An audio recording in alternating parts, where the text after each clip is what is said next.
From Discovery, Guhan Salvaretnam. Thank you. Hi there. Can you guys hear me okay? Yeah. Okay. My name is Guhan Salvaretnam. I oversee our digital business for Discovery that's focused on our cable and TV nets. I'm going to walk us today through some learnings around live multi-platform. And I'm sure today and in prior weeks and prior months, you guys have heard, as all of us have, a lot of buzzwords, all sorts of buzzwords. It's a little bit overwhelming in terms of all the data points. I'm going to try to put that all into context from a TV and cable network perspective.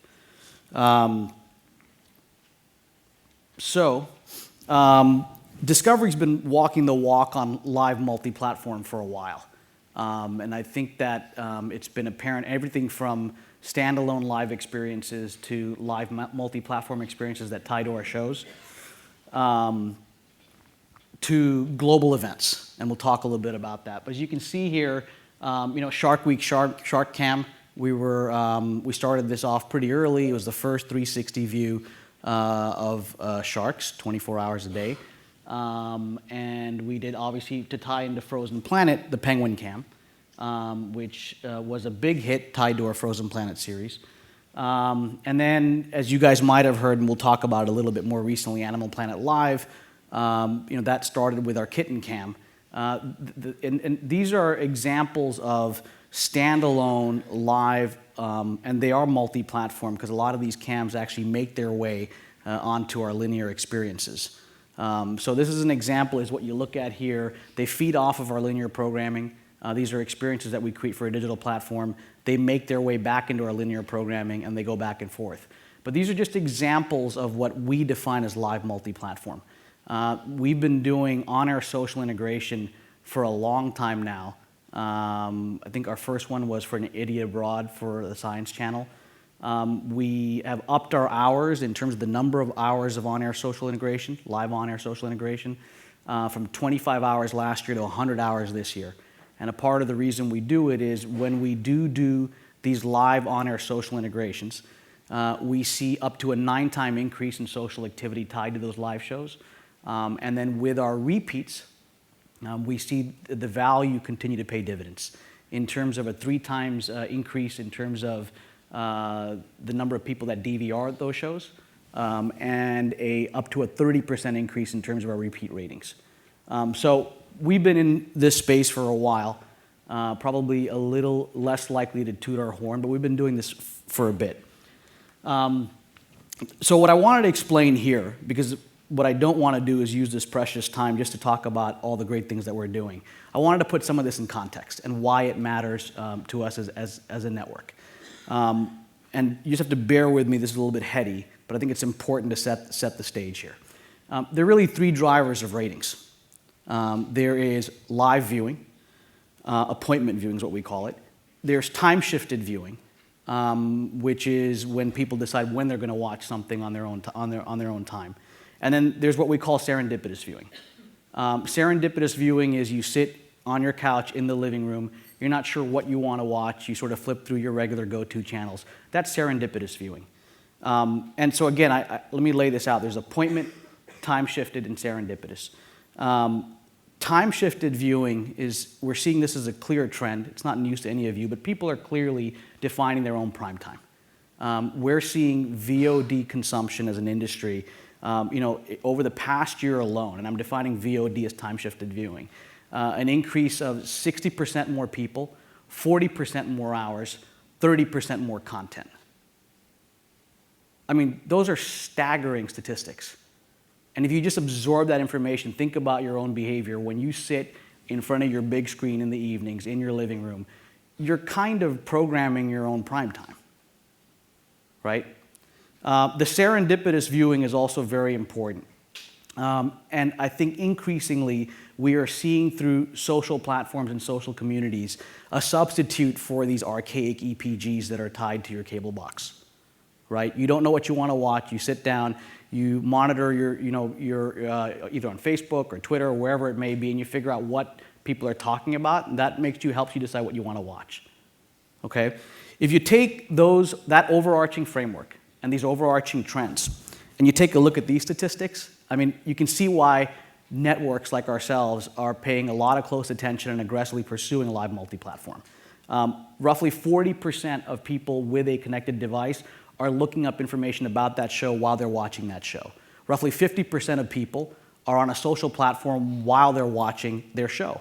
And you can see how that plays to the prior point around serendipitous viewing, right? And then obviously for the advertising community, people are actually looking up information related to ads that they're watching. This is a big change in behavior. So why live matters to us is, again, I'm going back to that framework: appointment viewing, time-shifted viewing, serendipitous viewing. Why live matters to us is it discourages time-shifted viewing. And the main reason is because there's value in knowing the immediacy of the outcome. There is an unpredictability. That's one of the beauties of live television programming. You never know what's going to happen if it's live. And then there's social currency. There's a value to being a part of that experience. In my view, platforms like Twitter, they don't do as well without TV. TV benefits from platforms like Twitter. Ultimately, it is television that puts the water in the water cooler, right? If you think about peak activity on Twitter, 40% of it is tied to television, right? So this is why live matters, but live can also exist without multi-platform. The reason multi-platform matters is because it is a diluter to serendipitously a viewer tuning out during the course of a show. Because you think about all those statistics in terms of device usage and how behavior is changing in the living room. What providing a multi-platform experience does is that it extends the narrative before, during, and after our shows, which is what the goal of these experiences are. But then multi-platform also has the potential to reach an audience, and we're not quite there yet, but we will get there as an industry once we can sort of get our ducks in a row in terms of measurement, where we can reach an audience that goes beyond the living room, because that is the promise of multi-platform as well. I just didn't want to lose that point, because we're going to be talking about that in about 18 months, I can guarantee you. So I have two case studies for us. These are multi-platform live experiences that tied to two shows. One is Chopper Live, the other is Gold Rush. These are the elements that comprised those experiences, which you can read for yourself. I'll highlight a few. We did have SMS voting. Call to action is very important in multi-platform live experiences. It means a more engaged audience, as we'll see in the next slide. We did have live on-air Twitter integration, which I alluded to the value in terms of metrics. We had a concerted effort to build up audience enthusiasm through sweepstakes and a 24-hour blog for real-time coverage. So you can sort of read for yourself here the various components. It's pretty robust. It's not focused on just the live experience. It's a build-up, and there's also a post-experience. Here are the high-level takeaways. There's a lot here, but let me sum it up for you guys very concisely. Chopper Live occurred late last year. Gold Rush Live occurred early this year. Roughly the same reach in terms of audience based on households. The high-level takeaway is Chopper Live had a distinct call to action, which is go now and vote. It was plastered on the bottom of the screen. People engage in their multi-platform experience to inform that vote. We saw, as you can see in terms of the multiples here, much more social activity, a larger pool of webcast viewers. With Gold Rush Live, we placed a greater emphasis on our backstage experience, and that's the experience that occurs during commercial breaks during the live show. So that we keep that narrative going, we sustain tune-in, and that's evident in the multiples here. The third point I would make in terms of takeaways is Chopper Live, which we did in December, I think it was December, and Gold Rush Live followed early this year. We did Gold Rush Live with a very similar execution for 1/3 the cost. There's an element of scale here, and there's an element of efficiency and learning, which we'll talk about in a second, but we got a lot smarter about how we did this as we started to develop templates. There are executions related to live multi-platform, and again, I'm defining that as live content, live experiences that can cross-pollinate in either direction. You've probably heard of Animal Planet Live. Our average view time for some of these cams exceeds your average view time for a lot of cable networks. Right now we've started with 11 live cams, 24/7. We are programming that to a certain extent. So it's a very interesting experiment as we sort of look at live multi-platform.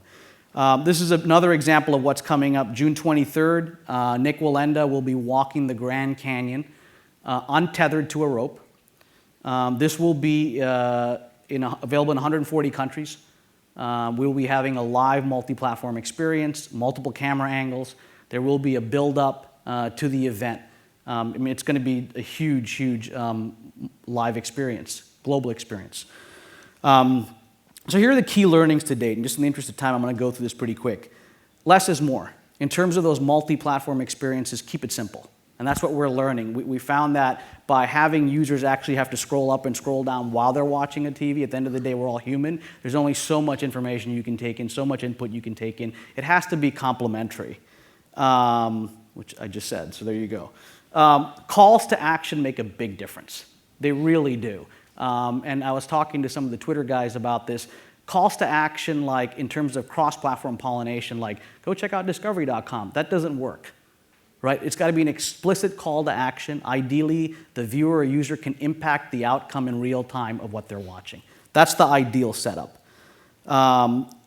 In terms of efficiency, what we're starting to do is develop an artillery of templates that tie to our live experiences tied to our shows, templates that tied to live multi-camera angles that have untethered from our shows but are a logical extension of our brands, global templates. It just allows for greater efficiency and greater scale. This is a big point. Usually big media, traditional media thinks driving tune-in, the way to market is to send a tune-in message, which, tune-in Wednesday night at 8, that doesn't quite work as well as planting highly viral, jaw-dropping content that you see in the social sphere that gets passed around. Lead time, testing, these are all important things. It has more to do with the plumbing, but I just wanted to share that with you guys. And this I alluded to already, which is you can expect in not too long a time where this companion content that we create will exist beyond the live experience, where it might surface on a single screen in terms of that big 52-inch screen. And if we can get our measurement ducks lined up, which is the rationale for windowing, we will in not too long see experiences that go beyond the living room itself in terms of simulcast. So. What does this mean for marketers? And I'll go through this pretty quickly as well. Look, what it comes down to as I go through these bullets, it comes down to impact, frequency, and innovation in terms of the message for marketers. In terms of the integrations that we do, there is sustained exposure and engagement through commercial pods. Because whoever our cross-platform advertiser is, we're ensuring that their brand is prominent during those commercial breaks in that multi-platform experience.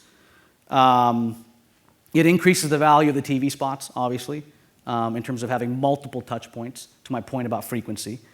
And we are able to find very unique ways to integrate those messages into product.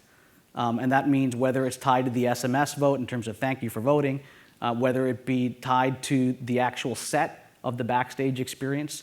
And again, we are facing an audience that's leaning in. So there's engagement.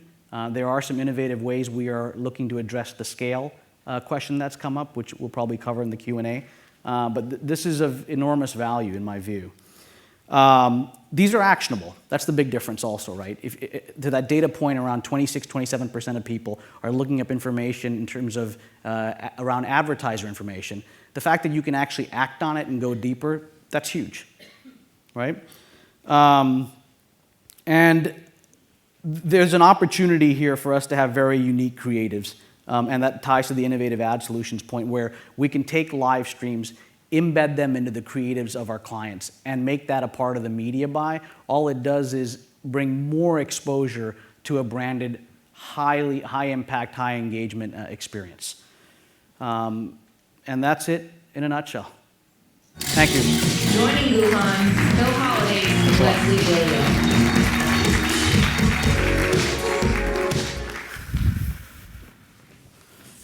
Thank you, Guhan. Thank you. That was great.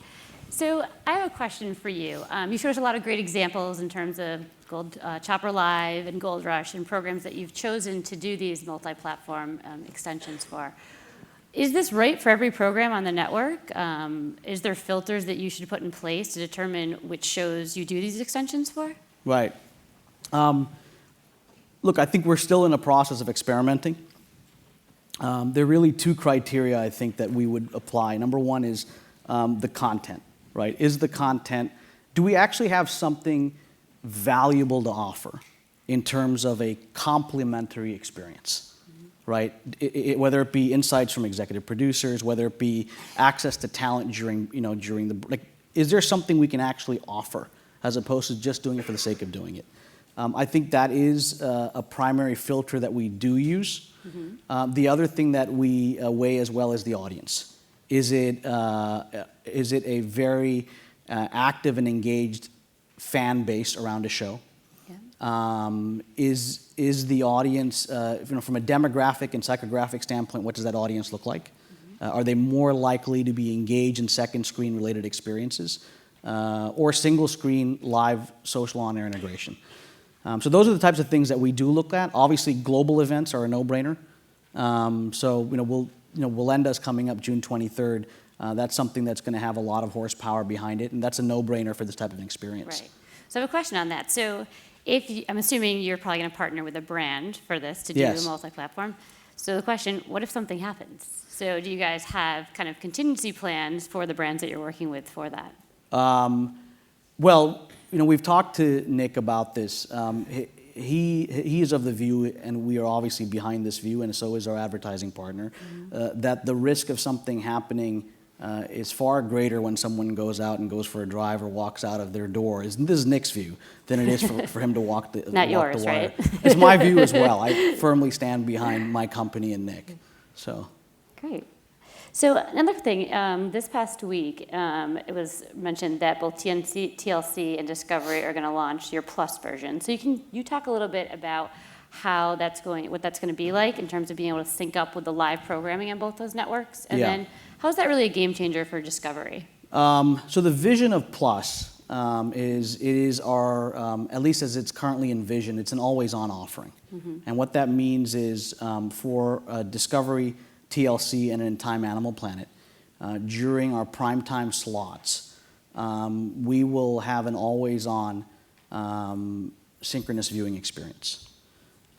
This is something that we're experimenting with to see how it goes.